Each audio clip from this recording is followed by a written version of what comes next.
Hare Krishna, dear devotees. Thank you all so much for your association. Thank you for joining us. We'll start with the Mangalacharan prayers and then we'll go ahead. Om Namo Bhagavate Vasudevaya. Om Namo Bhagavate Vasudevaya. Om Namo Bhagavate Vasudevaya. नारायणं नमस्कृत्यं नरं चैव नरोत्तमं देवीं सरस्वतीं व्यासं ततो जयमुदीरये नष्टप्रायेषु भद्रेषु नित्यं भागवतसेवया भगवती उत्तमश्लोके भक्तिर्भवति नैष्टिकी कृष्णाय वासुदेवाय देवकी नन्दनाय च नन्दगोपकुमाराय गोविन्दाय नमो नमः। ॐ अज्ञानतिमिरन्धस्य ज्ञानाञ्जनशलाकया चक्षुरुन्मिलितं येन तस्मै श्रीगुरुवे नमः। श्रीचैतन्यमनोभीष्टं स्थापितं येन भूतले स्वयं रूपः कदा मह्यं ददाति स्वपदान्तिकम्। नमो विष्णुपदाय कृष्णप्रेष्ठाय भूतले श्रीमते भक्तिवेदान्तस्वामिनिति नामिने नमस्ते सारस्वते देवे गौरवाणी प्रचारिणे निर्विशेष शून्यवादी पाश्चात्यदेशतारिणे वाञ्छाकल्पतरुभ्यश्च कृपा सिन्धुभ्येव च पतितानां पावनेभ्यो वैष्णवेभ्यो नमो नमः।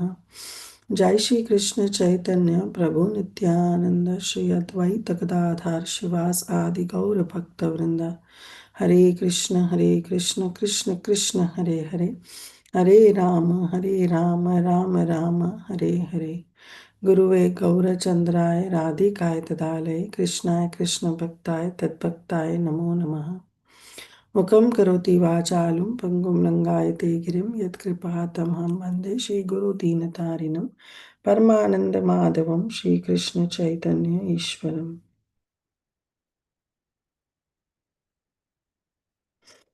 My humble obeisances to all the Vaishnavas, Vancha Kalpatarubhascha, Kripa Sindhubhaiva cha, Patitanam Bhavanebhyo, Vaishnavebhyo, Namo Namaha. So we are in the last chapter of this first canto, that is chapter number 19, which is entitled The Appearance of Srila Sukadev Goswami. So up till now, we haven't seen Sukadev Goswami appeared on the screen. Up till now, what we saw is just the conversation between Suta Goswami and the sages of Naimisharanya. Of course, this conversation will go further, but now Sukadev Goswami will appear in this chapter. So in this, from this chapter, before this chapter, we saw that how Maharaj Parikshit was cursed by the son of Shamik Rishi. His name was Shringi. And later, when Shamik Rishi came to know, he literally repented. And he said that no, that was not the right way. So Shamik Rishi himself regrets the curse that was given by his own son. And he was so much like he was not happy at all. And even in the purports, it has been mentioned that Parikshit Maharaj had the whole power to counteract that curse, but he didn't opted for it. And then this message, we will see that today. But Shamik Rishi, he said to his son that the devotees are very, very forgiving and forbearing. Tiraskrita vipralabdha shapta shipta hatapi nasya tat pratikurvanti tad bhakta prabhavopihi.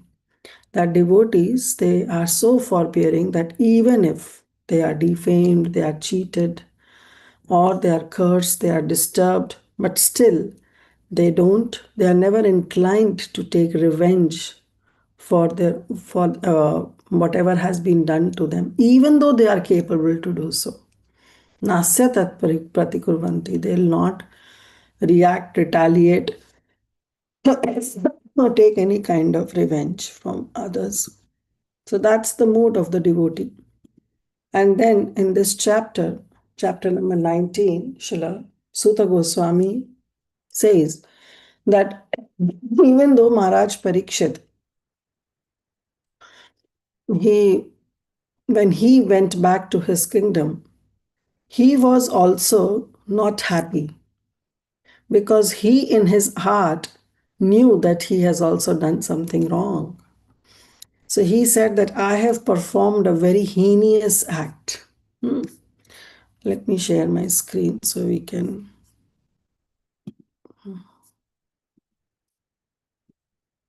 Yes. Yeah. So even Maharaj Parikshit was not happy and he says, Aho maya nicham anaryavat kritam. That by me some anaryavat kritam. Arya is something civilized. Anarya means uncivilized. Some activity has been performed by me which is uncivilized and it is nicham. It is heinous activity that I have done. So in his heart, Maharaj Parikshit knew that he has done some heinous act. Yes, those accidental sins happened. They are committed by a devotee. But if a devotee sincerely regret those, then, by the grace of the Lord, all the sins that are being committed, unwillingly that have been committed by the devotee, they are burnt in the repentance. So the repentance is very important, and that's what Parikshit Maharaj did. He was repenting that some heinous act has been done by him, and so he, in his heart, he knew that some karma will come upon him. And then he saw that due to my neglecting the injunctions of the Supreme Lord, I must certainly expect some difficulty to overcome me in the near future. So that's the devotee's heart. Devotee knows that I have done something wrong and definitely some calamity will come upon me and I have to accept it. And why I have to accept it? Because that calamity that will come upon me will purify me so that I don't commit the sin further in future. So that is the reason the devotee waits for it. So that instant karma can come and the devotee should be done with his karmic reactions and also gives him the lesson not to commit that offense in the future. Therefore, Parikshit Maharaj, in his heart, he was saying that I am uncivilized, I am sinful due to the neglect of my Brahminical culture and God consciousness and cow protection. Therefore, I wish that my kingdom, my strength, my riches be burned up immediately by the fire of the Brahmanas' anger, wrath, so that in the future I may not be guided by such inauspicious attitudes. So, right now, Parikshit Maharaj didn't know that he has been cursed. But he's thinking that, oh, I have done something wrong against that Brahmana, Shamik Rishi. So let him be fiery, let him be very, very angry upon me, and let that anger that is there in the heart of that Brahmana be burn up my riches, my kingdom, my strength, whatever I have. Why? Because I have acted in a very uncivilized way. So this was the mood of Parikshit Maharaj. But now while he was repenting, something happened. So, what happened? That we will see today from verse number 4.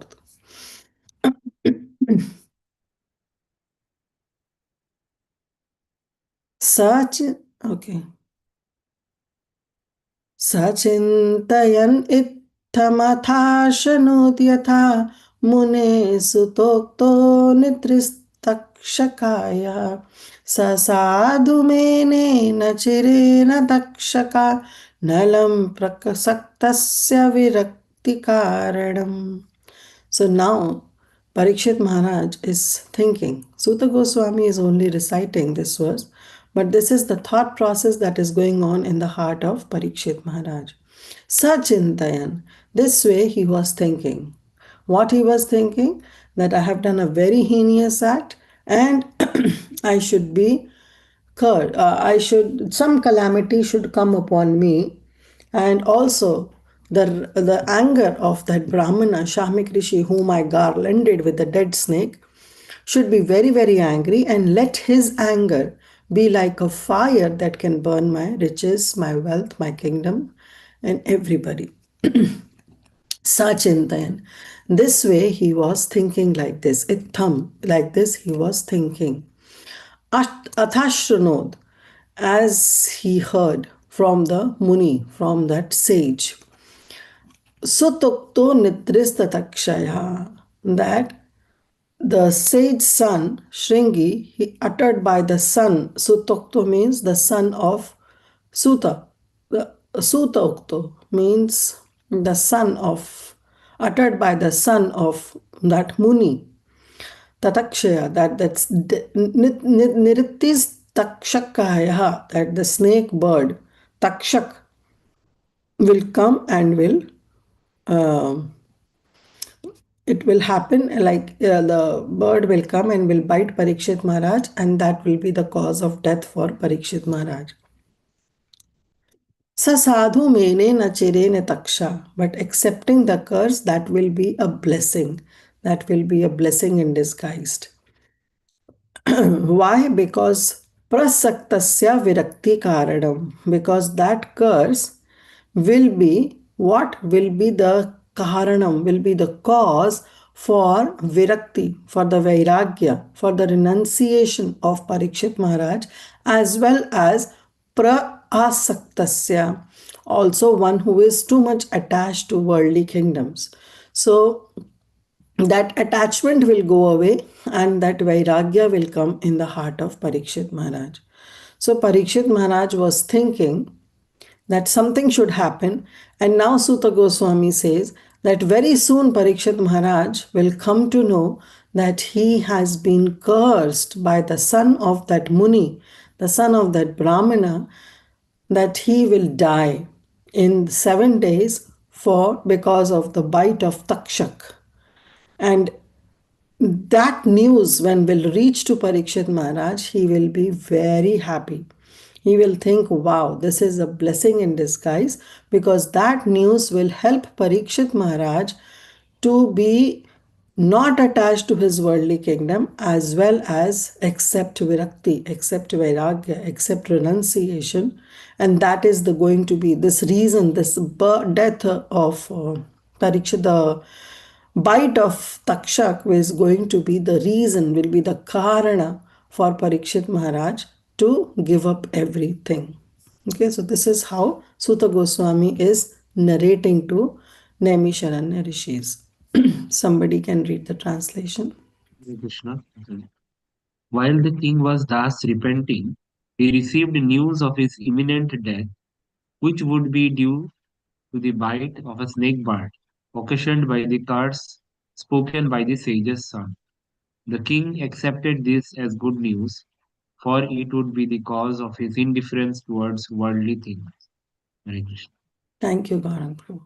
So now he is thinking, as he was thinking, he heard that very soon he is going to be bitten by a takshaka bird, the snake bird, and that is going to be the cause of his death. And because of this curse has been issued by whom? By the son of that Shamik Rishi whom Parikshit Maharaj garlanded. But he considered it very beneficial. Very beneficial because that is going to be the cause of detachment from material life. So he heard Srila Vishwanath Chakravarti Thakur, he writes in his commentary, in his Tika, he heard that how he would die from Takshak in 7 days as pronounced by the son of the sage. Now, this son of the sage, actually, when he announced this curse, later one another student of Shamik Rishi, his name is Gaurumukha, he was sent by Shamik Rishi to the king.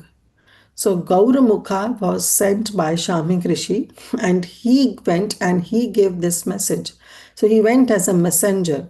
So he gave this message and he said, O king, hearing about this curse made by his ignorant son, regretting it repeatedly. So he's telling that how Shamik Rishi was also regretting the curse that was uttered by the son of Shamik Rishi. Our Guru, he's saying, Guru Gaurumukha, he's saying that our Guru, means Shamik Rishi, has scolded his son and not seeing any remedy. He was also feeling lot of regret. He fell into grief because he couldn't see any remedy to this.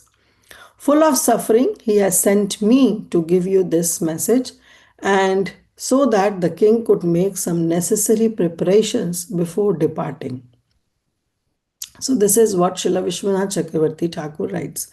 Further, he says that when the messenger had departed, when he gave this message and went back, the king wanted to go and beg forgiveness from Shamik Rishi for the offense that he has committed.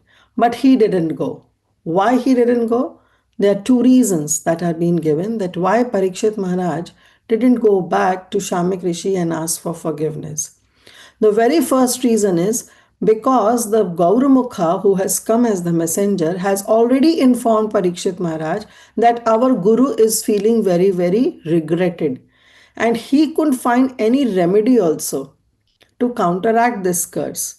So, therefore, he has sent me so that I can give you this news and you can make necessary preparations to depart from this world. So, that means the death of Parikshit Maharaj in 7 days was fixed, it was inevitable now. So, unnecessary to embarrass that sage because he is already not feeling good. Shamik Rishi was not happy when his son cursed. So he said that there is no point of me going back to Shamik Rishi and ask for forgiveness because this act would unnecessarily embarrass the sage. Neither I should go, if I go, then the sage will think that somehow I have a desire to negate the curse. And Sage has already informed that he couldn't see any remedy to counteract this curse. So he cannot negate the curse. But if I go there and ask for forgiveness, the sage might think that I want some negation of the curse. So, thinking this way, two ways, he said that he decided not to go. And he considered that the fiery poison of Takshaka is beneficial because that is going to produce detachment from all the attachments that I have. So, this way, our Parikshit Maharaj was thinking. Prabhupada writes all this. Let's read Prabhupada's purport. Srila Prabhupada ki jai. Real happiness is achieved by spiritual existence or by cessation of repetition of birth and death. That is the real happiness. See how Prabhupada is starting.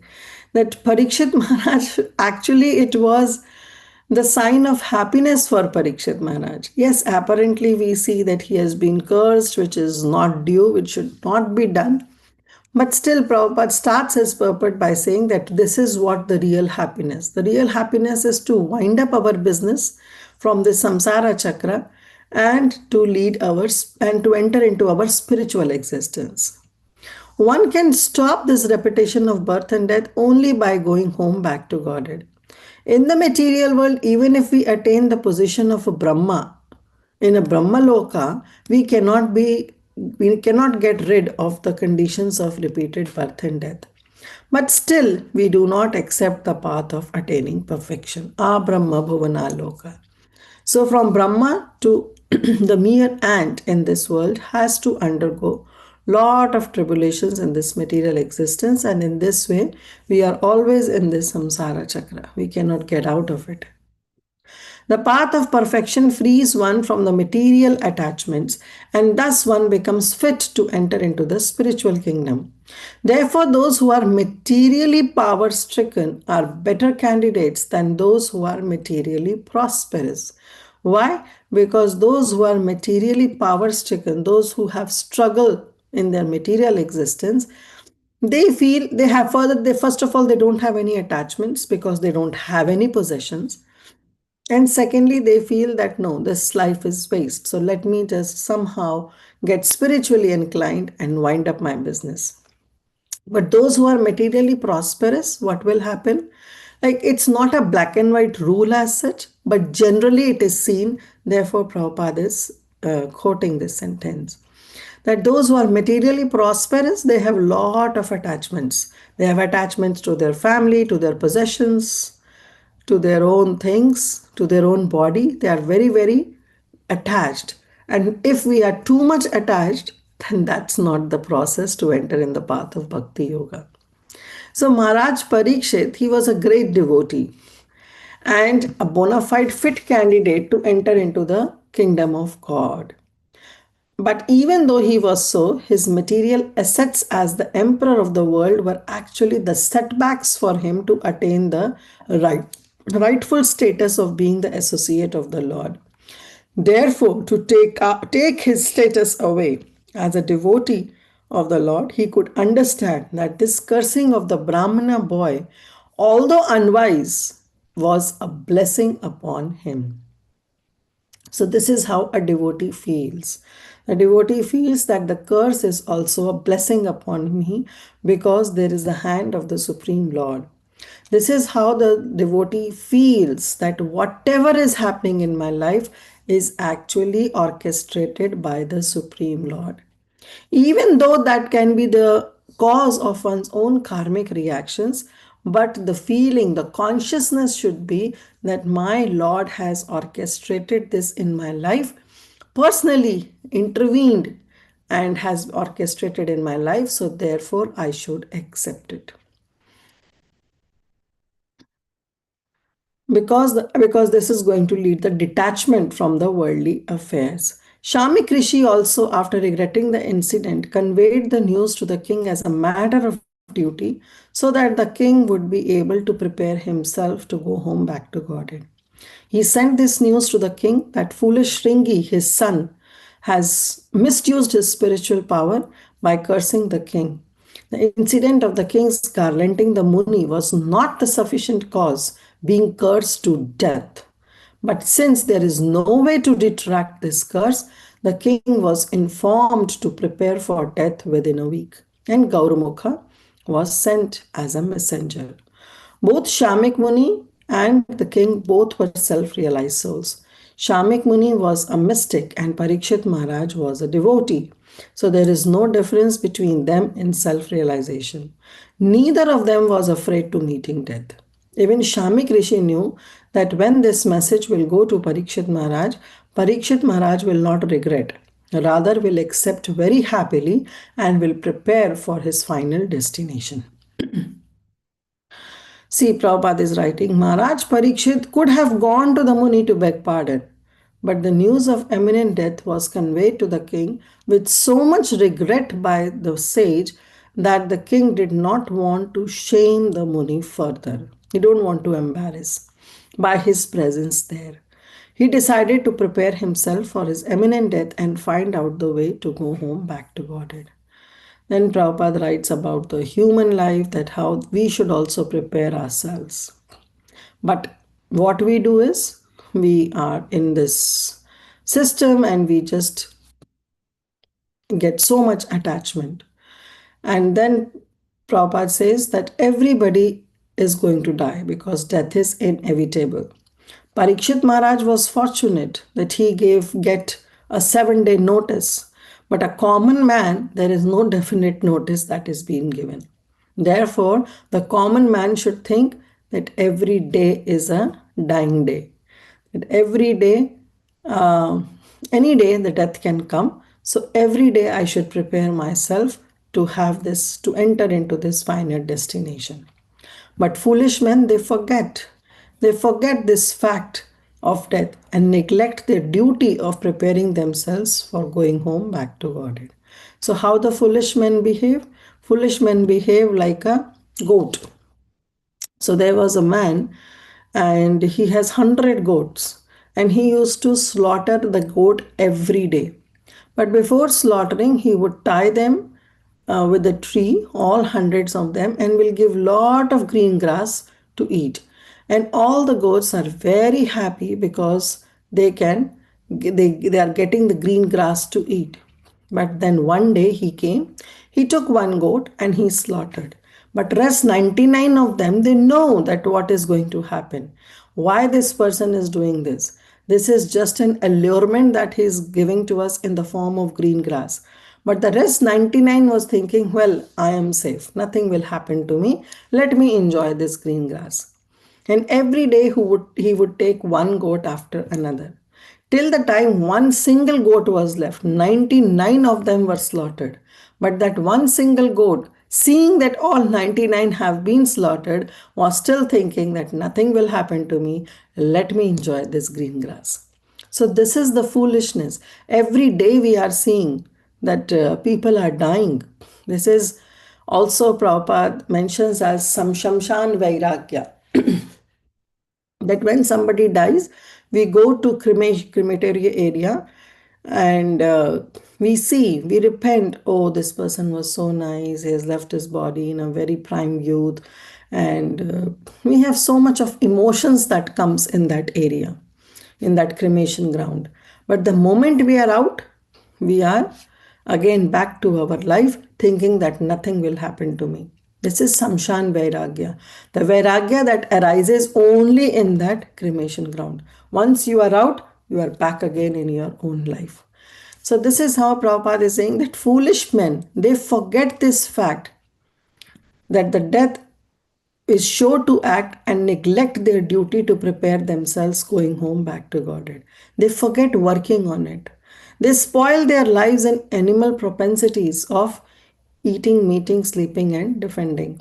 Such an irresponsible life is adopted by the people in the age of Kali because of a sinful desire to condemn Brahminical culture, God consciousness, and cow protection. The state must employ revenue to advance these three items and thus educate the people to prepare for the death.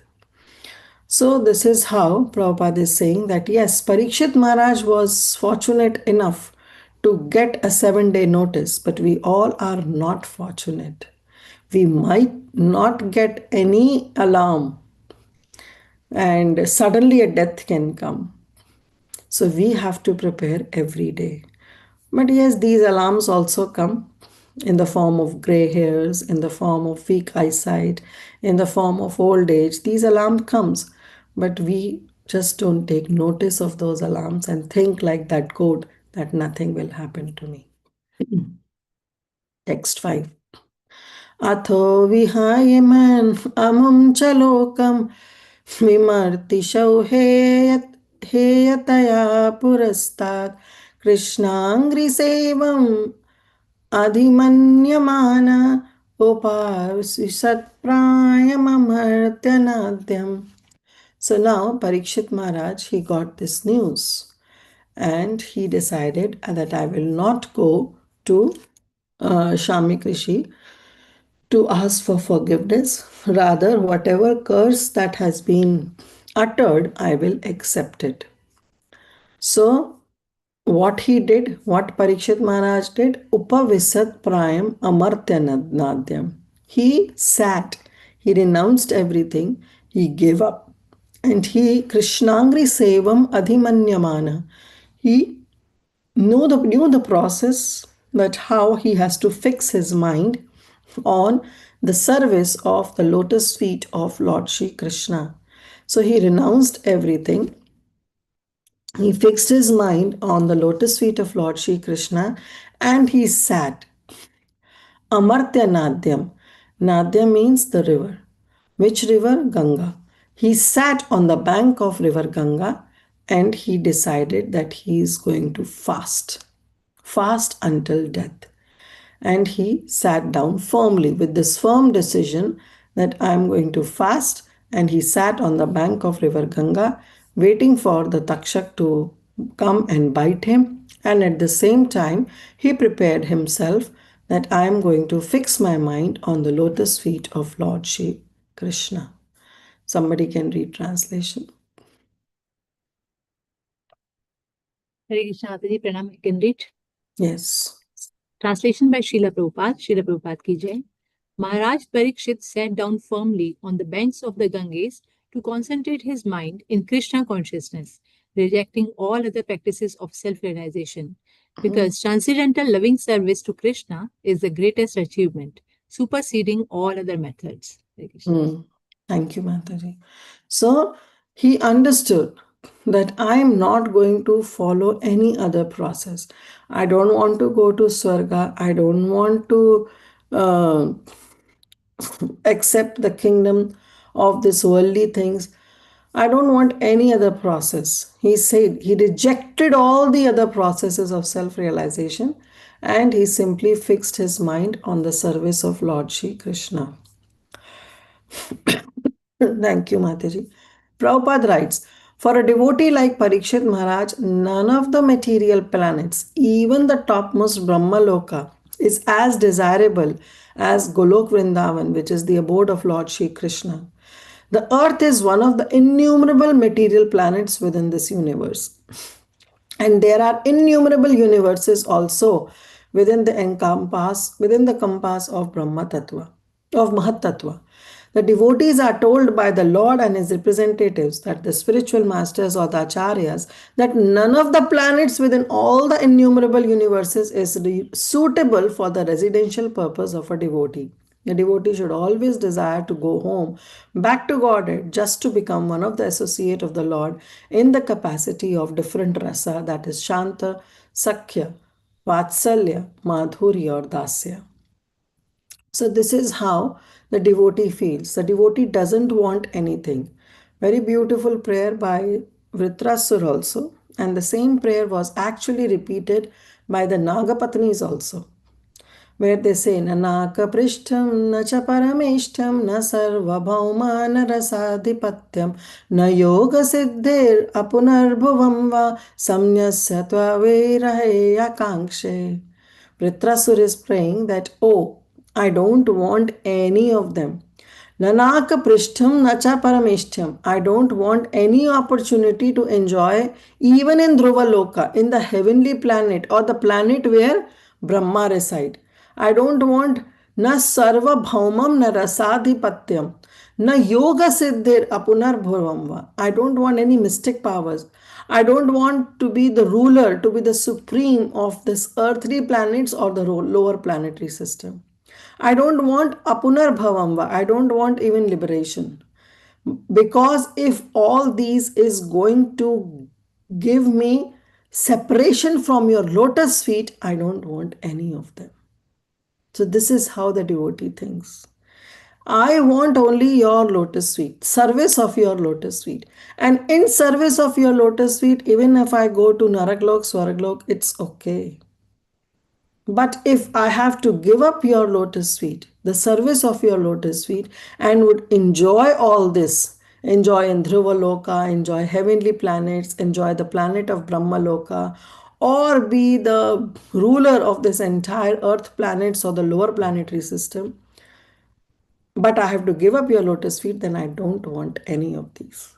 So this is the mood of a devotee. The devotee always desire to go home back to Godhead and to serve Krishna.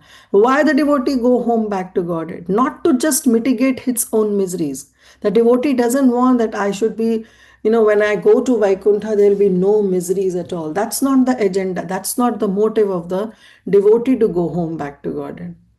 The motive of going home back to Godhead is that even though if the miseries come, so be it, but at least I will be able to serve my Supreme Lord in the primary rasas. So the importance is given to the service. And that service, the devotee accepts even if it is coming in the material existence, with all the turbulations, with all the sufferings of material existence. But the devotee is happy. Yes, this place is Dukkhalayam. But Srila Prabodhananda Saraswati Thakur says that if this place gives me the service of Lord Shri Krishna, then this place is Sukhalayam. Why? Because I'm already engaged in the service. Even if I go home back to Godhead, there also my only agenda is to serve the Supreme Lord. So the point is the service. That's what the devotee feels. All these planets are eternally situated in the spiritual sky, which is on the other side of the causal ocean. Maharaj Parikshit was already aware of this information due to his accumulated piety and the birth of a high family of devotees and Vaishnavas, Thus, he was not interested in any of the material planets. Maharaj Parikshit does not care a fig for the moon and for that matter to any of the material planets. So when he was assured of his death on a fixed date, he became more determined in the transcendental loving service of Lord Shri Krishna by complete fasting on the bank of river Yamuna, which allows down by the capital of Hastinapur in a Delhi state. So now this is a little thing. He says Amritanadyam. Oh, sorry, Amartyanadyam. Amartya means something which doesn't die, which is transcendental. And Nadyam refers to river. Now, here the verse doesn't say which river, whether it's Ganga or whether it's Yamuna. Now, Srila Prabhupada, he translated as Ganga. And even Srila Vishwanath Chakravarti Thakur says Ganga. But in this regard, Srila Jiva Goswami says that actually it was not Ganga, it was Yamuna. Why it was Yamuna? Because he says that Parikshit Maharaj was in Hastinapur. Hastinapur was the capital, which is a Delhi state, and Yamuna flows near Delhi. So there is no point for Parikshit Maharaj to leave that place and to go to River Ganga and sat on the bank of River Ganga. Yamuna was flowing, so he accepted Yamuna only because Yamuna is Amartya Nadyam. It's also a transcendental river. So he decided that I will go and I will sit at the banks of river Yamuna. Now, it doesn't matter whether it's river Ganga or Yamuna. The point is that he sat on the bank of that transcendental river and he was fasting till death so that Dakshak can come and bite him, and he fixed his mind on Lord Shri Krishna. Now, why this Yamuna or Ganga is being mentioned? Any Ganga, Yamuna, both are transcendental rivers, but the glories of them are being mentioned in the next verse. Yavaila Satshri Tulasi Vimishra Krishnangri Renu Abhiyak Abhyadikambu Netri Punati Lokan Ubhayatra Sheshan Kastam Naseva Tamarishamana. So now he is saying, Suta Goswami is saying, that why he went and sat on the bank of this transcendental river, because that river which was floating, Yavai Lasat Shri Tulasi Mishra, because that was mixed with tulsi leaves. Why tulsi leaves? Because that river has been touched by the lotus feet of Lord Shri Krishna. So that rivers carry the raj, carry the renu, carry the dust of Krishnangri, of the lotus feet of Lord Shri Krishna. And that river is very, very auspicious. Punati lokam ubhayatra sheshan. Because this river has even purified Sa Ishan, that is even Lord Shiva. So kastam na sevate marishamana. So anyone who is dying at the moment, why that person will not take shelter of that river. So thinking this way, Parikshit Maharaj sat on that bank of river Yamuna. Yes, Vrinda Vaishnavi Mataji, you have raised your hand. You read the translation and then you can ask your question. Uh, I was reading my notes for that only. Oh, okay, go ahead. So the river by which the king sat to fast carries the most auspicious water, which is mixed with the dust of the lotus feet of the Lord and tulsi leaves. Therefore, the water Sanctify. sanctifies that the three worlds inside and outside, and even the sacrifice to Lord Shiva and other demigods. Consequently, everyone who is destined to die must take shelter of this river. Jai, very nice. Thank you so much. So, here, kastam na sevata marishamana. That those who are dying, why will not take shelter of such a purified, sanctified river? because this river is very, very auspicious. Why it is auspicious? Because it is mixed with the dust of the lotus feet of the Lord and also carry the tulsi leaves. Now here Prabhupada is giving the reason. Maharaj Parikshit, just after receiving the news of his death within 7 days, at once he retired from family life and shifted himself to the sacred bank of river Yamuna. So first he is saying river Yamuna.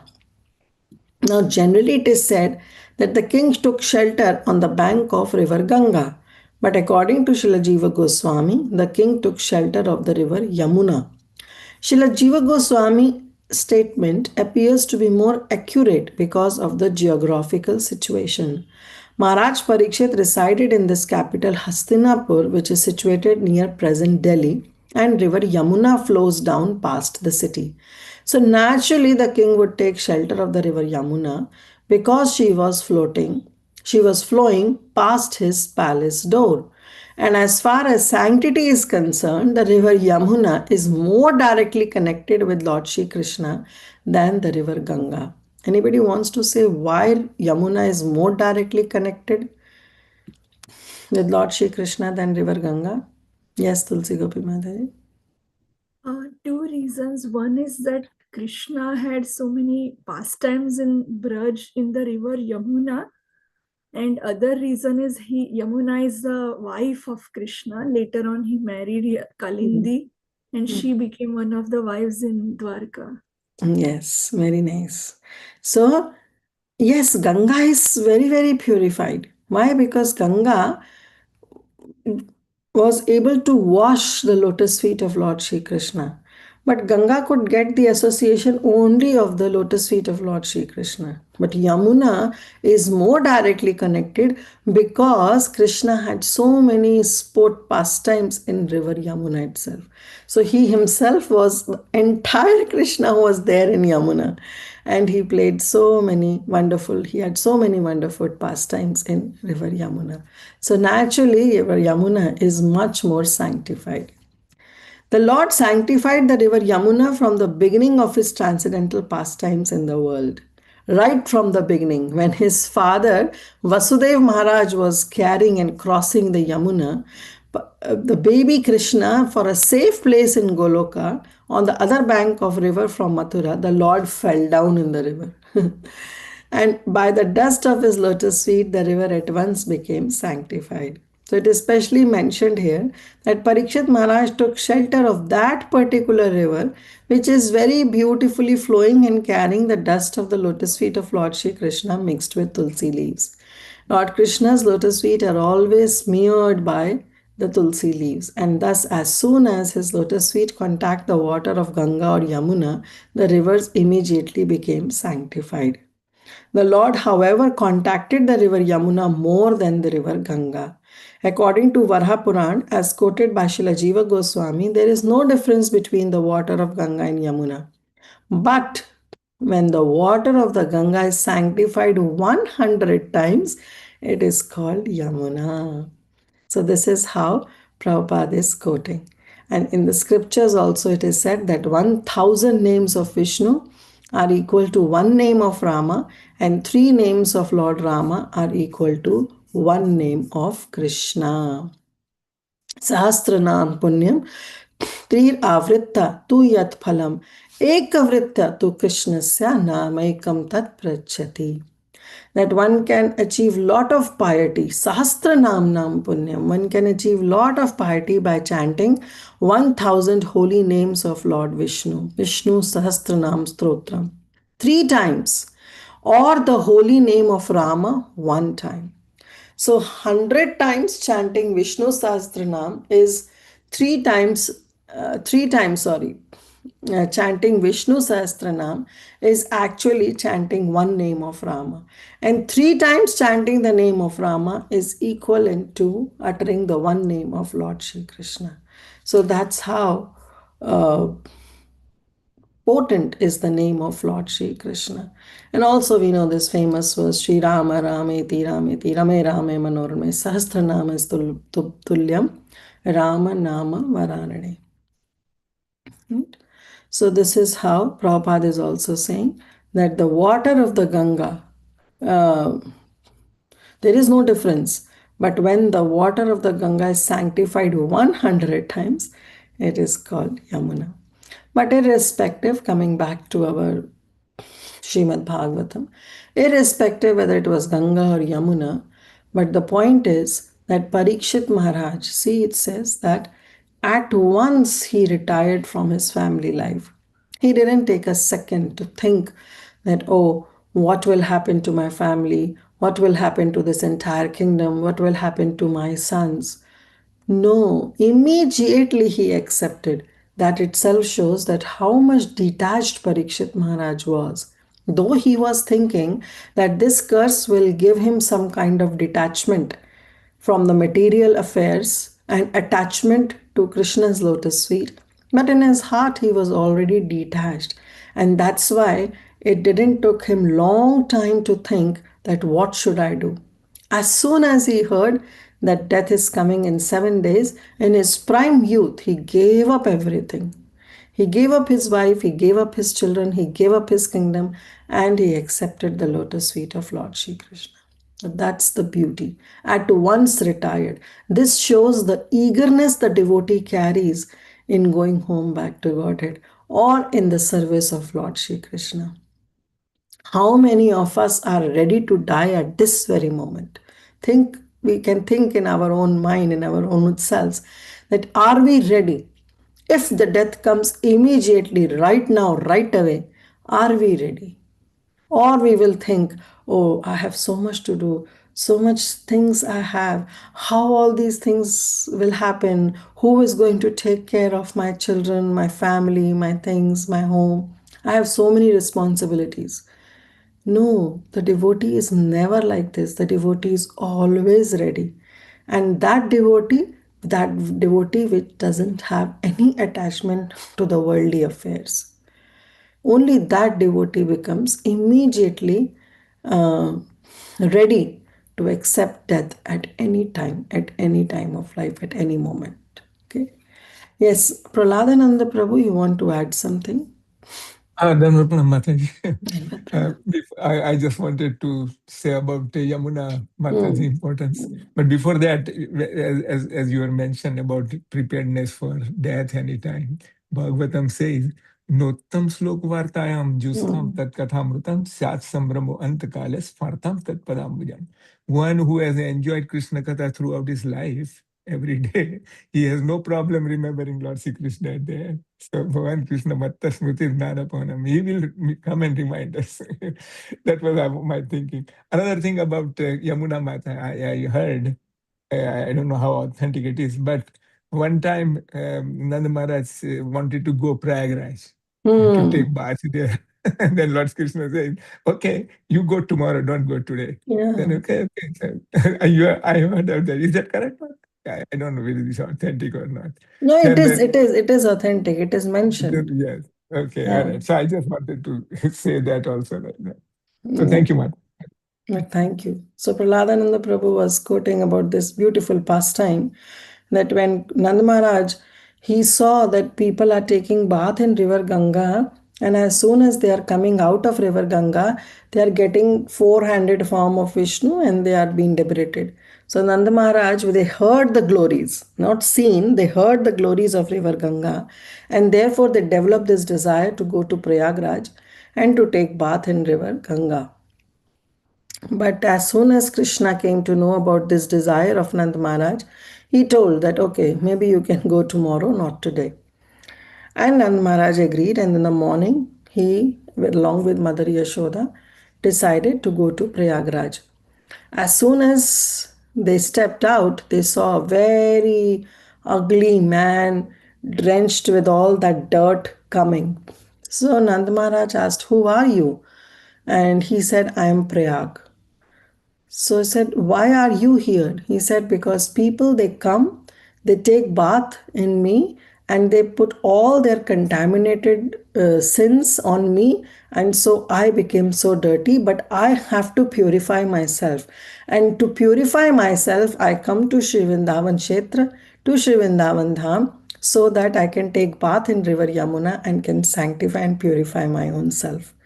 So as soon as Maharaj Nanda, he heard this, he said, okay, now I don't want to go anywhere because Yamuna is very, very purifying. That is purifying even Prayagraj. So yeah, Yamuna is 1,000 times more sanctified than any other river. Thank you, Prabhu. Text 7. इति व्यवच्छिद्य स पाण्डवेव्या प्रायोपवेशां प्रति विष्णुपद्यां दधौ मुकुन्दाङ्घ्रिमनन्यभावो मुनिव्रतो मुक्तसमस्तसङ्गा. Thus, iti, he have decided, Vyavichadaya, his own ichha. Nobody forced Parikshit Maharaj. He, with his own ichha, decided. Who decided? Sapandaveya, the descendant of the Pandavas. That what he has decided? Prayopavesham prati Vishnu padyam. That I will go at the bank of river Ganga. Why? Because it's Vishnu padyam. It is emanating from the lotus feet of Lord Shri Vishnu. So I will go and I will stay on the banks of river Ganga and I will fast. Prayo upavesham. I will fast until death. Dadau mukundangrim ananya bhavo. And there what will I do? I will give up myself and will fix my mind on the mukunda angrim, on the lotus feet of Lord Shri Krishna. But how I am going to fix my mind? With ananya bhav, with the spirit of determination, without any deviation. Ananya means na anya, not concentrating our mind on something else. But my goal is fixed, that it's the lotus feet of Lord Shri Krishna only. So, with Ananya Bhav, he decided that I am going to stay. Muni Vrato Mukta Sangha Sangha. And this way he has this vow of a sage. This vow that Parikshit Maharaj had was a Muni Vrato, was the vow of a sage, because it was very determined.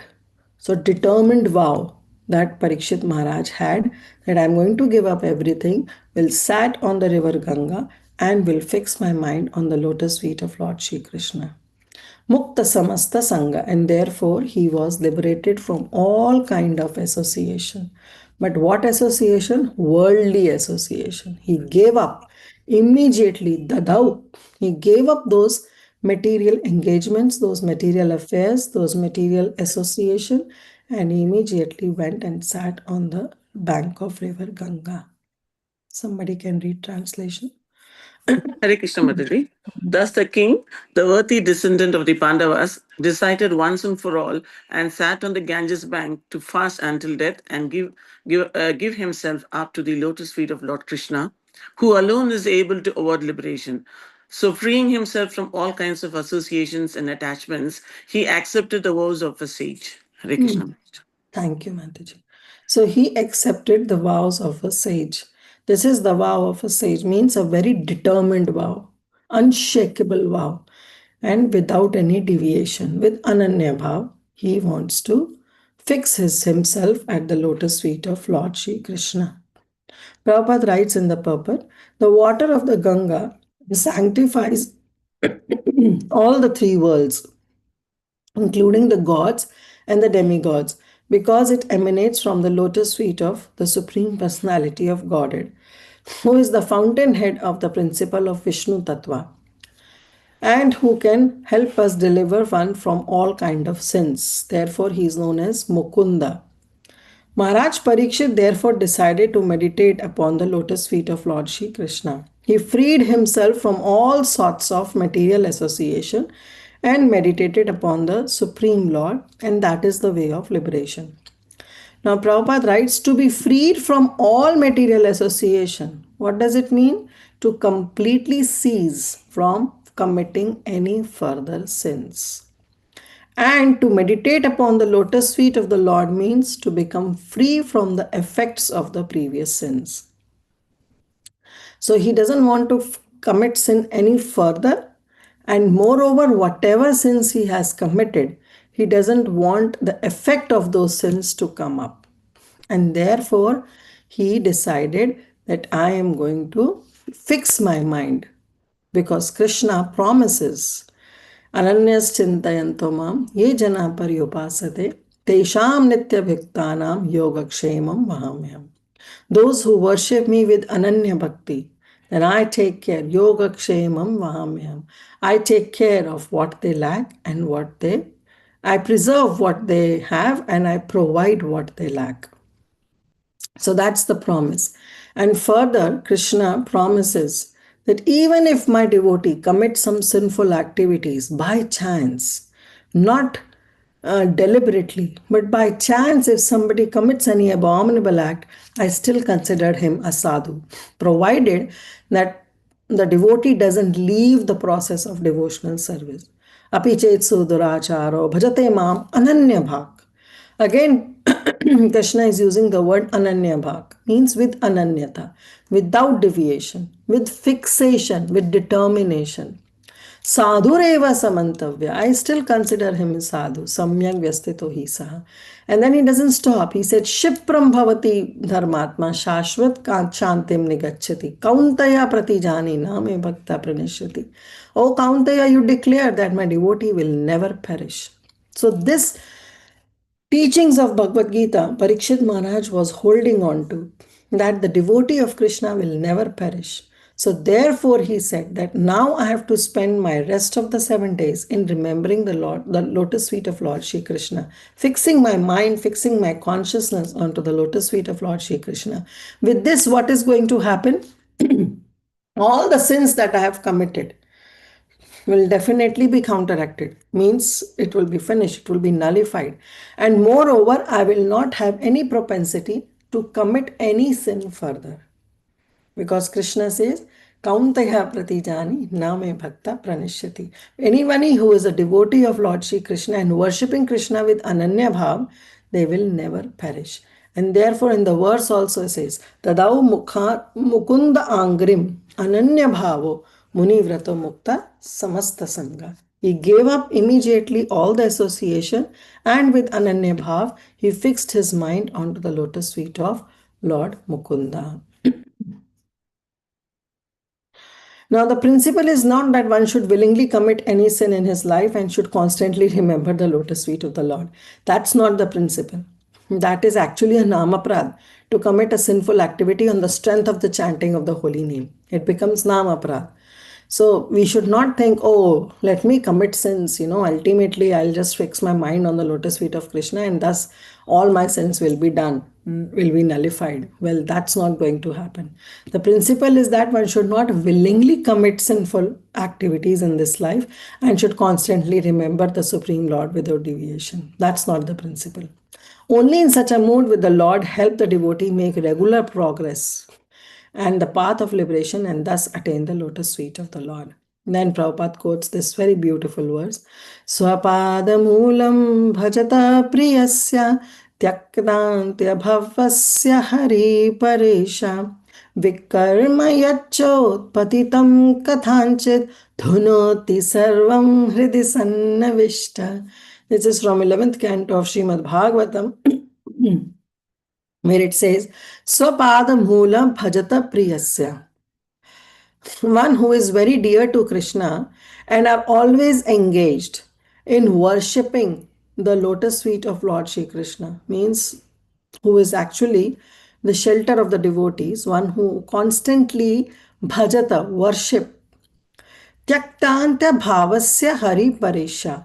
Then they give up. They give up any kind of inclination that they have. Why? Because now they are always engaged in the service of Lord Hari. Vikarma yat chot patitam kathanchit. Kathanchit means somehow, even if they have committed any vikarma, any sinful activities, but that has occurred, they have not willfully committed, but it has occurred somehow that uh, vikarma or that sinful activity has been committed by a devotee somehow, means not willfully, not consciously, but because we are in this material world, we are carrying these propensities for so millions and millions of lifetimes.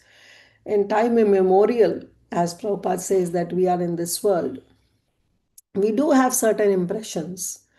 But if somehow that devotee has committed any kind of vikarma, then also there is nothing to worry. Dhunoti sarvam hidi sannavishta. That Supreme Lord who is already in the heart of that devotee as Paramatma is not sitting idle. He is somehow dhunoti, is washing away all the sins. So he removes everything.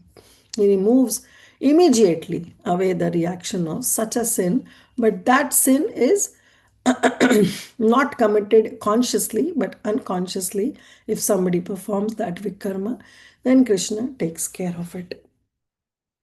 Okay, very beautiful verse. Text 8. तत्रोपजग्मुर्भुवनं Punhana महानुभावा मुनय च शिष्य प्रायेण तीर्थाभिगमापदेशै स्वयं हि तीर्थानि पुनत्ति सन्ता. Again he is saying that yes, somebody can read the translation. Hare Krishna Mataji Dandavat Pranam Jai Shri Prabhupada. At that time, all the great minds and thinkers, accompanied by their disciples and sages who could verily sanctify a place of pilgrimage, just by their presence arrived there on the plea of making a pilgrim's journey. Hare Krishna. Thank you, Parambhavni Mataji. So here, very beautifully, Suta Goswami is saying that all the noble-minded sages, they came there along with their disciples. But what is the motive of their coming? Their motive is not to purify the place, but their motive is to see how glorious Parikshit Maharaj receives his death, how gloriously he leaves this world. That is the play, that is the motive, that was the hidden motive. But otherwise, it is said that the sages, they came along with disciples on the pretext, that was, you can say, the external reason for their coming, to visit a holy place. Why? Because that place, river Ganga, river Yamuna, whatever it is, it's a holy place. Wherever such sanctified rivers flow, that place becomes a holy place. So the external reason was that they want to visit a holy place. But internal reason is that they want to see the glorious passing away of Parikshit Maharaj. Why it was an external reason for them to visit the holy place? Because they were great sadhus, right? They were very noble-minded sages, they were. And the devotees, they don't go to holy places and just visit the holy places, because the devotees, they are actually the holy place personified, and they purify the holy places. So that's why Suta Goswami says that this is not the main reason. Devotees themselves, wherever they are, they make that place the holy place. Bhavadvida Bhagavatas Tirthas Bhuta Swayam Vibho Tirthi Kurvanti Tirthani Swantastena Gadabhrita.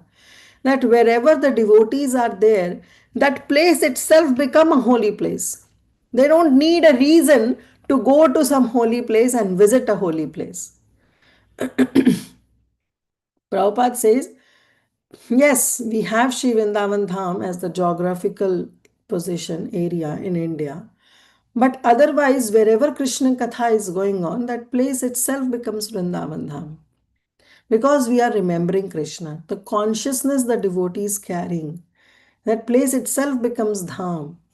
So therefore he is saying, why? Because the devotees carry Krishna forever in their heart. So they, whenever they go to certain places, they make that place also holy. So, therefore, when these sages, along with disciples, are coming on the pretext of visiting a holy place, well, that's only an external reason. Because they themselves are the personified holy places. Tomara hriday sada Govinda Vishram. Govinda Kohina Mura Vaishnava Rapran. The devotees, they carry Krishna, they carry Govinda in the heart. Tomara Hridaya means this is A Baro Karuna Koro, very beautiful bhajan by Srila Narottam Das Thakur. He says that, O Vaishnava Thakur, Tomara Hridaya Sada Govinda Vishram. Your place, your heart is such a place where Govinda takes shelter. And Govinda says, Mora Vaishnava Rapran, that my life is the Vaishnavas. Krishna's life is Vaishnavas, and the Vaishnavas' heart, Krishna himself takes shelter. So wherever they go, they make the place holy. So there is no need for them to go to that holy place. But still, all the sages, all the disciples, they came only on the pretext of visiting a holy place, but they have another agenda because they want to see the glorious passing away of Parikshit Maharaj. In the purport, Prabhupada's right, when Parikshit Maharaj sat down on the bank of river Ganga, the news spread in all the direction of the universe. Of course, the great emperor, he was not merely a king of certain province. He was an emperor of this entire earth planet. So naturally, when he renounced everything, this news spread like a wildfire. And all the great minded sages, all the noble sages who could follow the importance of the occasion, they all arrived there on the plea of pilgrimage. When they heard, they said, now we have to go. But why we will go? With external reason of visiting a pilgrimage. Actually, they came to meet Parikshit Maharaj and not to take bath in pilgrimage, because all of them were competent enough to sanctify the places of pilgrimage. But their main agenda was to meet Srila Parikshit Maharaj. Common men go to pilgrimage sites. Yes, we common men go to get ourselves purified of all our sins. Thus, the place of pilgrimage become overburdened with the sins of others. Just like we saw the pastime of Prayagraj. Prayagraj was overburdened with the sin of others. To sanctify, Prayagraj has to come to Shri Vrindavan Dham and take bath in Yamuna Devi. But when such sages, they visit overburdened places of pilgrimage, they sanctify the places by their mere presence. Therefore, the sages who came to meet Parikshit Maharaj were not interested in getting themselves purified like common men, but on the plea of taking a bath in that place, they came to meet Parikshit Maharaj because they could foresee.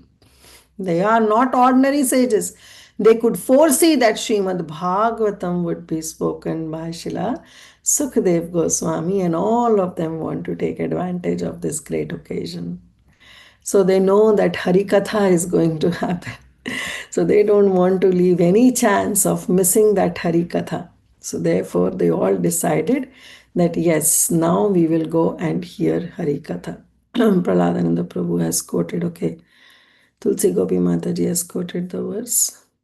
One who identifies himself as the inert composed of mucous assumes the wife and the family as permanently. Yes, those who see a pilgrimage place as merely the water there, but never identifies himself with, feels kinship with worship, or even visits those places in spiritual truth. Such a person is no better than cow or a ass, go khara. Thank you, Prabhu. So, who all came? That we will see in verse number 9 and 10. अत्रिर्वसिष्ठाश्चयमनाश सारदावान् अरिष्टनेमिर्भृगुरङ्गिरश्च पराशरोगादिसुतोऽथ Rama उत्तथ्य Indira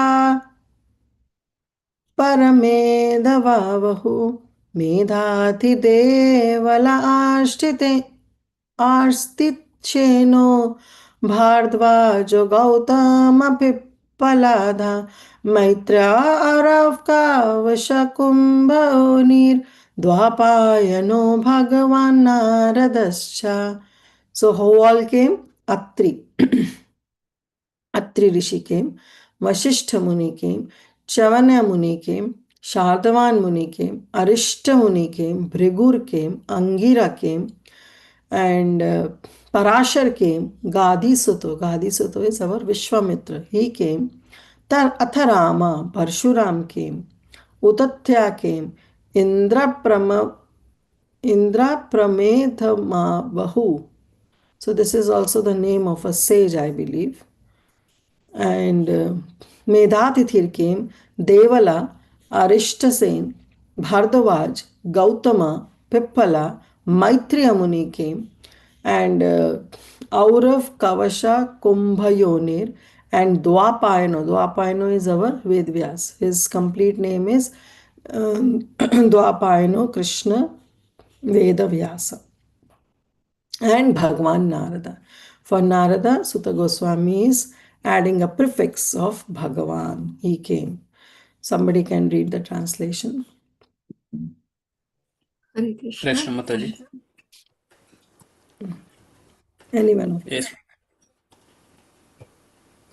Yeah, Hare Krishna. Can I go on, Mataji? Yeah, go ahead. From different parts of the universe, there arrived great sages like Atri, Shavana, Sharadvan,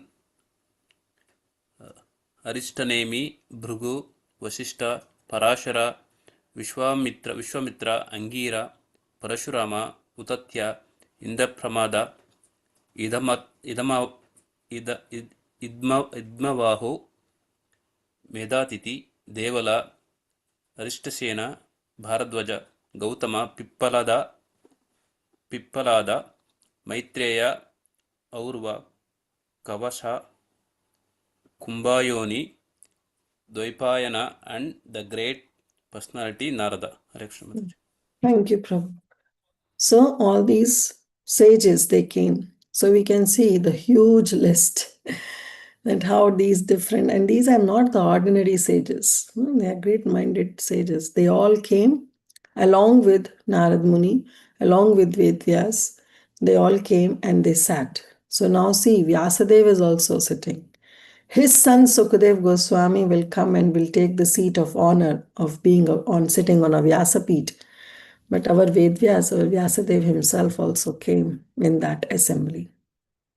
So Prabhupada, he gives the huge, background historical importance of all these great sages, that who was Chaivana Muni, who was Bhrigu Muni, who was Vashishta, who was Parashar.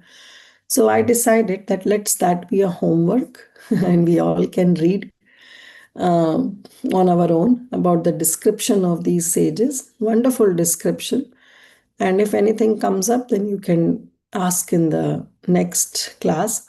But right now, because this is just a storyline that Prabhupada is quoting about these different sages, so we can take it as a homework and we can read it on our own.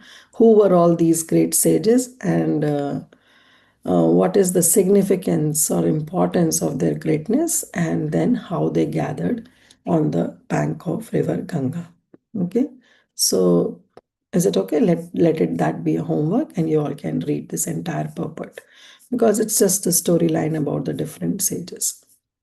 Okay, now we'll move on to the next verse, that is text number 11. अन्य च देवा श्रीब्रह्मर्षिवर्या राजश्रीवर्या अरुणादयश्च नानाश्रया प्रावरणं समेतान् अभ्याचर्य राजशिरीशव वन्दे. Somebody can read the translation. Hare Krishna. Translation by Srila Prabhupada. Jai Srila Prabhupada. There were also many other saintly demigods, kings, and special royal orders called Arunadayas, a special rank of Raj Rishis from different dynasties of sages. When they all assembled together to meet the Emperor Parikshit, he received them properly and bowed his head to the ground. Raja, thank you, Mataji. Raja Shirisa Vavande. So he welcomed them. Now, again, important thing that these different sages came. Parikshit Maharaj was not in a state of despondency that, oh, I'm so depressed, I have to die in 7 days. Like, let me just sit like a tragedy king and we should not do any kind of activity. No, that was not the mood of Parikshit Maharaj. Because, first of all, Parikshit Maharaj accepted this wholeheartedly. He accepted that he is going to die in 7 days. And secondly, he took this as an opportunity to remember Krishna.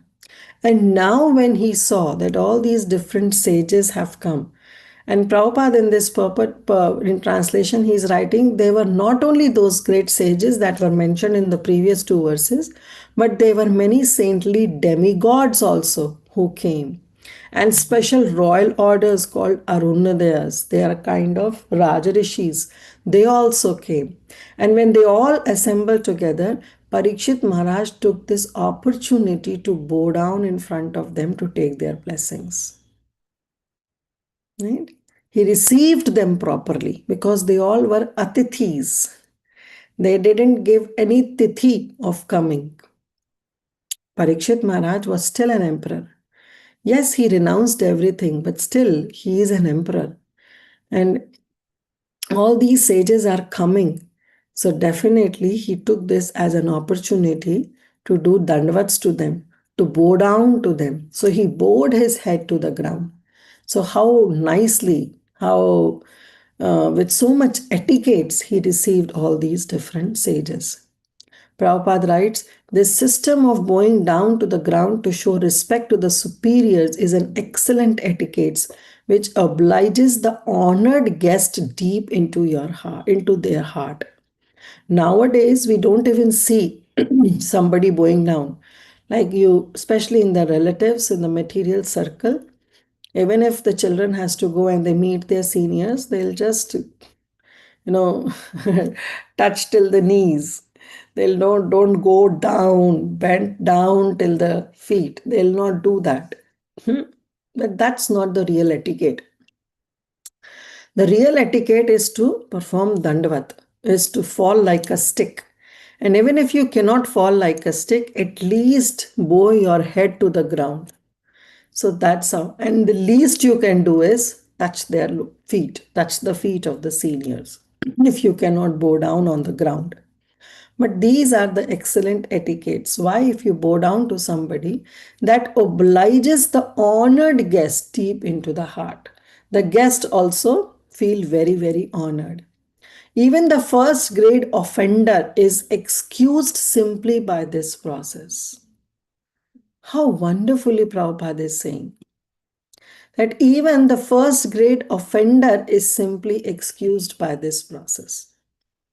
Therefore, it is said that if we commit any aparadh against any Vaishnava, the best way to mitigate that sin, that offense, is to bow down in front of that Vaishnava.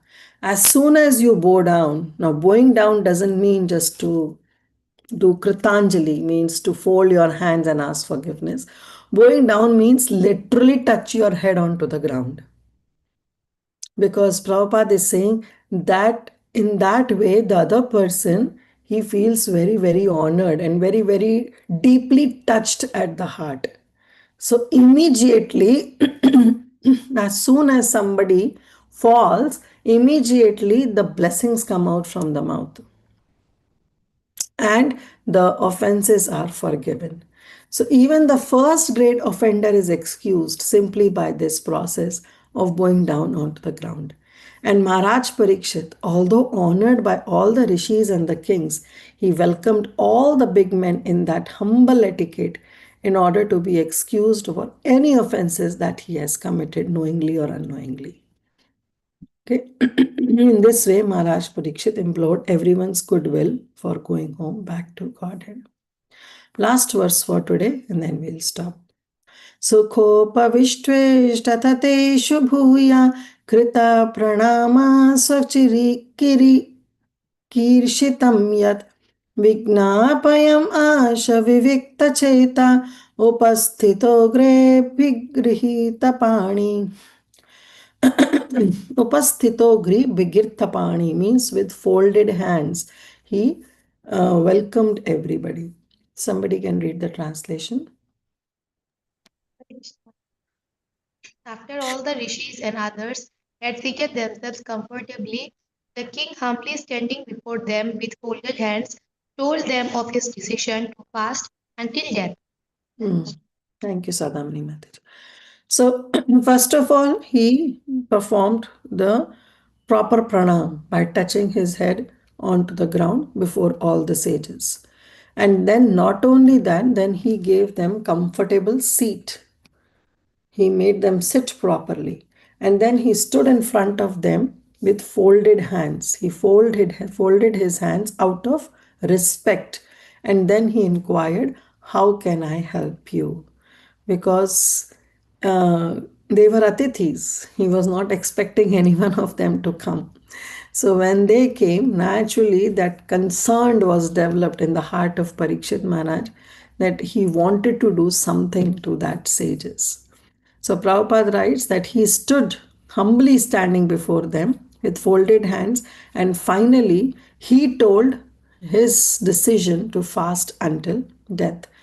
Now, giving his decision, actually, it was not a decision, it was his mindset that he revealed to those sages. Because Prabhupada writes, although the king had already decided, he has decided that he will fast until death. But he expressed his decision to elicit the opinions of the great authorities who were present there. He wants to confirm whether the decision that he has made to fast until death, is it authorized? It is okay to do that.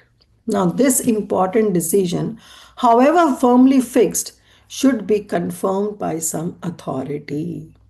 So whimsically in Bhakti Yoga process, we should not do anything by our own mental speculation. Even though if we are fixed in certain decisions to perform certain decision, still the greater idea is to validate that with our seniors.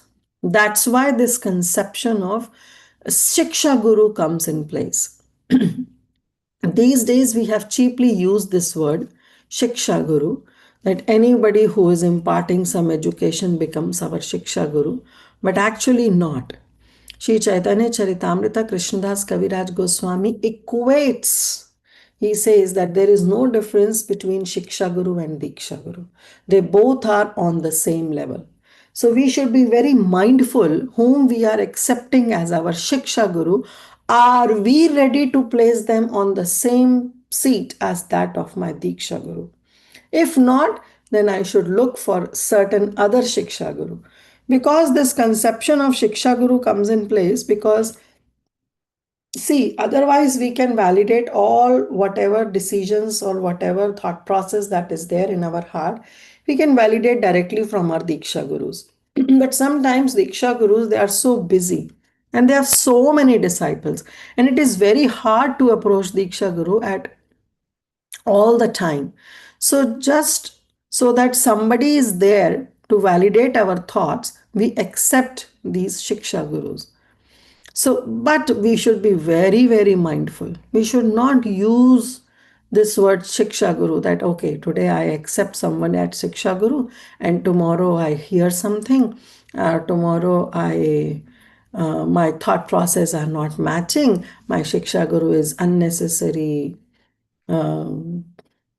chastising me or is not giving me the right decision. Okay, from today onwards, you are not my Shiksha Guru. I'll accept some other person. That's not the thing. You should think 1,000 times by accepting anyone as your Shiksha Guru. Those who are giving those simple instructions, like your Bhakti Vriksha leaders or somebody who is holding a good position in the temple, they are not Shiksha Gurus. They can be simply mere mentors or the counselors, they can guide you. But Shiksha Guru, the word itself, is a very, very heavy word. Okay, and especially in our sampradaya, where we have a Shiksha sampradaya.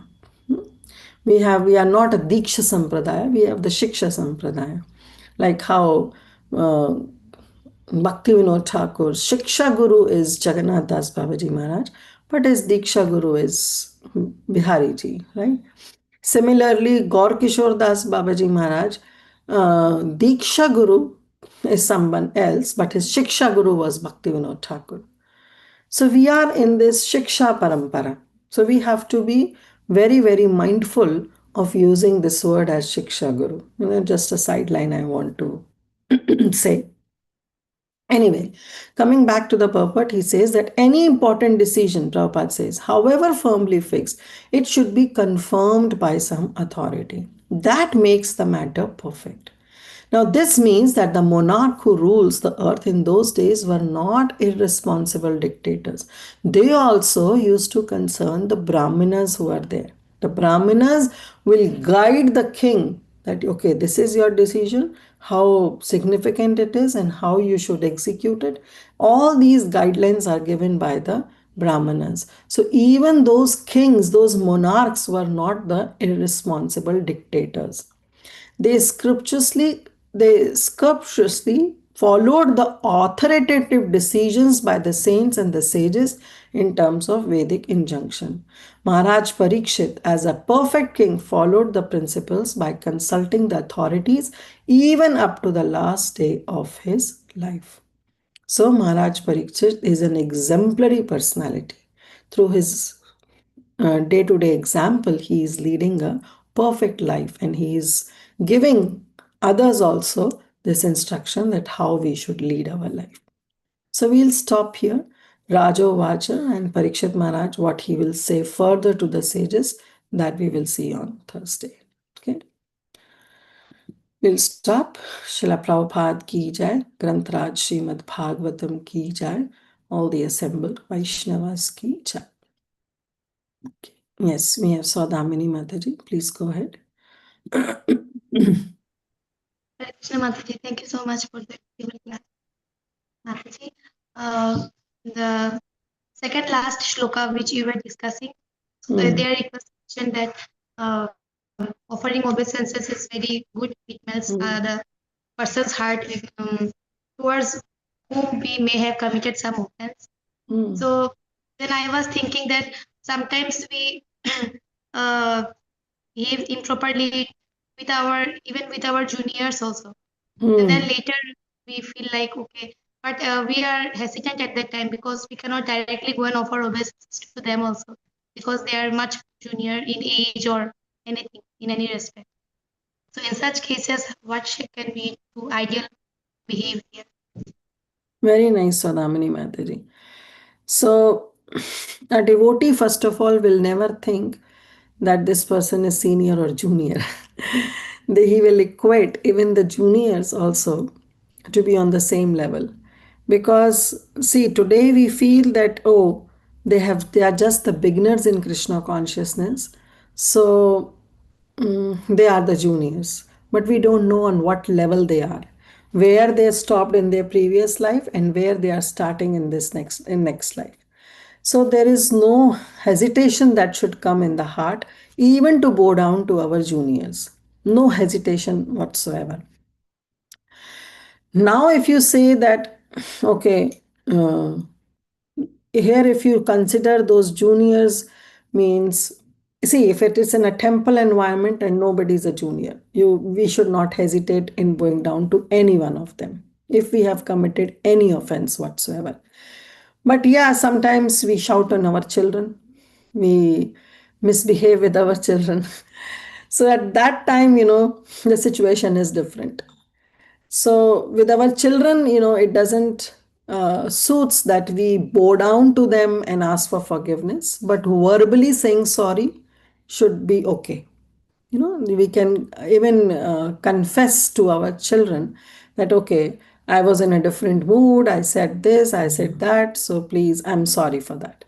Now, for children, there is a different, altogether a different thing that, we don't have to bow down before them. But otherwise, in general, whether they are seniors, of course, seniors definitely, but even if they are juniors, they have come after us in this movement of Krishna consciousness, there is no harm. We should not hesitate even a little amount of thing, we should not hesitate. And if we have committed anything wrong, we should immediately ask for forgiveness. That's, I feel. Right? Yes, Tulsi Gopi Mataji. Hare Krishna Mataji, thank you for the wonderful class. I was having a reflection and some sort of just sharing about something that here in Parikshit Maharaj's case, we see two things. That one fortunate thing is, yes, he received 7-day notice. And the other fortunate thing is he was able to connect the cause and effect. Like, okay, I got this reaction of this shrap because I did this that day. So in the same lifetime, you are able to reconcile and understand because you got the reaction in the same life. But in most of cases here in my life, or maybe some of us or most of us,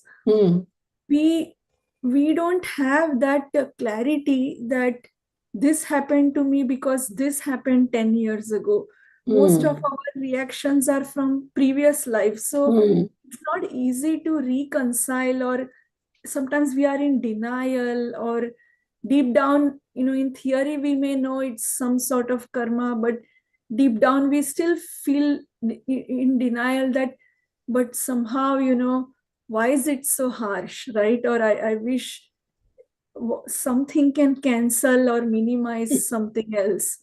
So I feel like, why we cannot see this cause and effect. I mean, I don't know if anyone can answer that, but I wish we could see it in the same life. That way we could accept things more easily than being complaining or or grudgingly accept our whatever destiny or difficulties.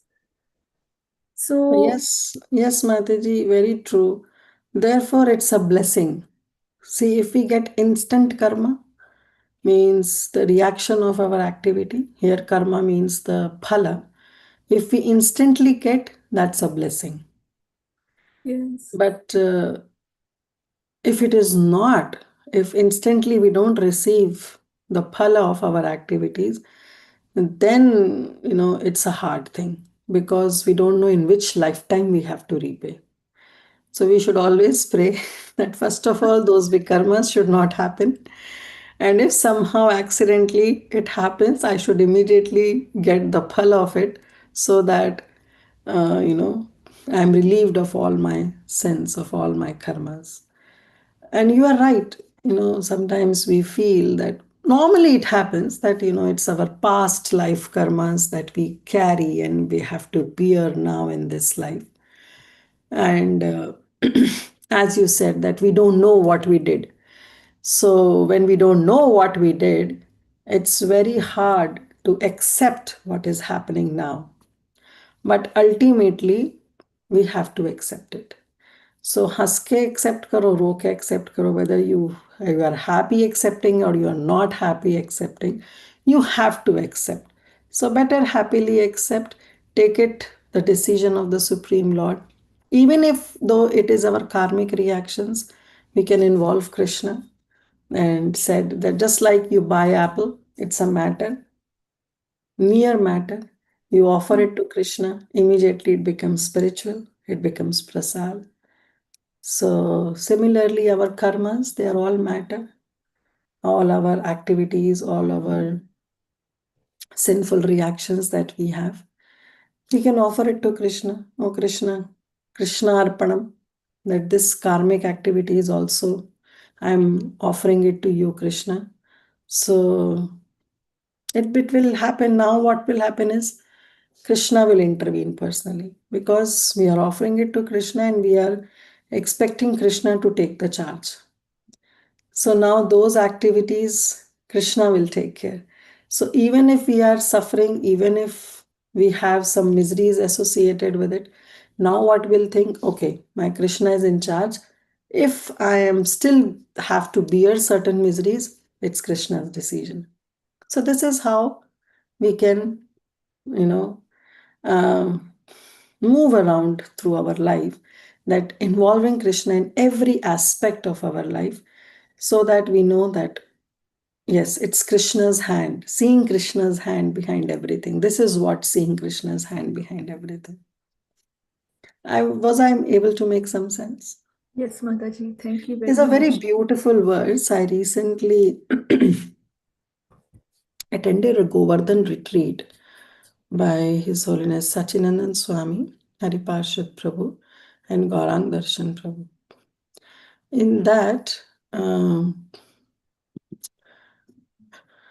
I clearly remember there was a very beautiful verse. I'm forgetting the verse, let me try. It was Srimad Bhagavatam 11.2.36 or 46. I don't know. See, this is the verse. Yes. Was His Holiness Srila Sachinand Maharaj, when he was giving this Bhajan Rahasya, he spoke on Bhajan Rahasya in that retreat, and he told that when you are winding up your day, at the evening, means night time, when you are winding up your day before going to sleep, you should meditate on this verse. Kayena vacha manasendriyava buddhyatma vanushrita swabhavat karoti yat tat sakalam parasmai narayana eti samarpayatyat. So he's saying, in accordance with the particular nature that one has acquired in conditioned life, whatever one does with body, words, mind, senses, intelligence, or purified consciousness, one should offer it to the Supreme, thinking this is for the pleasure of Lord Narayan. So we should offer everything to Lord Narayan before winding up our day and say, Krishna, will you please take care? So this is very, very important. And he made us do it for all 6 days. And it was so relieving that I remembered this, just like you buy an apple from the market, it's a matter. People just eat it for their sense gratification. But we devotees just don't eat it. We first wash it properly. First of all, we buy with a consciousness that this is, I'm going to offer it to my Lord. And then we buy the best quality of the apples. And then we bring them, we wash them, and then very lovingly we offer them. So the same matter now becomes spiritual. It's become spirit now. It's spiritual because now it has become Krishna Prasad. So this is how, we can offer all our results to Krishna. Thank you so much, Mataji. What is the terminology you said? I was trying to take notes and I forgot. What, Mataji? You use that terminology that what to do at the end of the day, something, some smriti, or what did you say, something? No, I'm saying that at the end of the day, when we are winding up, we can offer this verse to Lord Shri Krishna, that whatever I did, it is for your pleasure only. Thank you, Mataji. I was just some word also you said that he made you do this, some kriya or something at the, some Sanskrit word you used. I forgot. I don't know. No, His Holiness Sachinand Maharaj actually made us do this process that yes, you have to do every day for 7 days. We offered this verse to Krishna and it was very, very relieving to us. I don't know what Sanskrit word I used. That it's part of something. He in the retreat, it's part of something. He was that some title to that day, that activity of the retreat. I was just about Yeah, to so write. he was actually giving seminar on Bhajan Rahasya. Okay. So as a part of Bhajan Rahasya, because this was the bhajan because this Bhajan Rahasya is actually the book by Srila Bhakti Thakur. So as the part of this seminar, he gave us this activity to do, that every evening we have to offer this to Krishna. Thank you very much. I will do this every day now. Thank you, Mataji. Yes, Rupal Mataji. Hare Krishna Mataji. Sorry, I missed your nectarian class. I feel so sad. I just No joined last problem. 5-10 minutes. Mataji, one silly question, like some, like I see, because a lot of spiritualization, I was not lucky to be in this Krishna conscious movement early in my life. So I see a lot of, like, in 20s people are getting, kids are, maybe I should call them kids, are getting initiated. And some people, like, even at 40s they are doing chanting bhakti, but they are not able to find the guru. So definitely they have lost, or they can reach to the level in this lifetime, or there are possibility uh, with Yeah. all See, the. first of all, Mataji, there should be no comparison made that I am at the age of 40 and not able to find Guru, not able to get initiated in any sampradaya. And these youngsters, they are teenagers at the age of 18, 19, 20, they are getting initiated. There is no comparison because we don't know in what level they left in their previous life. So maybe our burden was much more than what they are carrying. So definitely no comparison, but at the same time, that regret that we feel that, oh, I have been at the middle of my age, 40s or 50s, and I'm not able to find any spiritual master, any bona fide spiritual master to connect to any sampradaya. That regret is very important, but at the same time, just regretting won't help. So we should keep praying to Krishna, and that prayers should not be just the lip service, it should be heart deep. That, oh Krishna, please help me somehow or other, please help me, that I should be able to connect to a bona fide spiritual master and a bona fide sampradaya. And that prayer should be very earnest prayer, it should be right from the core of our heart. So that way, when we pray, Krishna will definitely listen, because it's Krishna's mercy that we get the association of a spiritual master, and it's through spiritual master we get to know Lord Shri Krishna. Hope that helps. Yes, Mataji, thank you so much. Thank you. Okay, nothing else. And one last thing, I know many devotees have left the call, but it's okay, you all can convey. This is the last chapter of this canto, and with this chapter, we will be ending our module 2. So I think so this is the right time where you can prepare for your shlokas. Test 3 shlokas have already been shared in the group. So please start learning those shlokas and recording it on YouTube and sending it. Start doing it for this module. And closed book exams will also be shared, and the date will also be shared as soon as we finish this chapter. But the most important thing is that after this 19 chapters of first canto, open book will be opened. So start working on your open book exams also. Okay, because right now we have not attempted any of the open book question answers. So after this first canto, that means, and completing all the 19 chapters, now you can start attempting for your open book, for your OBA, open book assessments, and keep up to the pace, because if you procrastinate it, that okay, I have something coming up, I'll do it later, that later won't come. Okay, trust me, I'm saying it through my own personal experience, that if we are not in the pace with other fellow students, then we lose the track. Okay, so don't lose the track, be it on the pace. Those who have already registered, I know many of you are joining just as the listeners. Well, this is not for them, but those who have registered for this course, please start working on the open book exam as well as learning shlokas. And gradually, slowly, gradually, when we come to the near end of this chapter, then the closed book assessments will also be shared. And then you can attempt that closed book exam also. Okay. Okay, we'll stop here. Thank you all so much. शिला प्रभुपाद की जय। वंशकल्पतरुभ्यश्च कृपा सिन्धुभ्येव च पतितानां पावनेभ्यो वैष्णवेभ्यो नमो नमः। अनंत कोटि वैष्णव वृंद की जय। शिला प्रभुपाद की जय। ग्रंथराज श्रीमद् भागवतम की जय। All the assembled Vaishnavas की जय। Grace Kirti Mataji ki jai. Thank you so much, Mataji. Hare Krishna. Hare Krishna, Mataji. Thank you so much. Thank you, Mataji. Hare Krishna.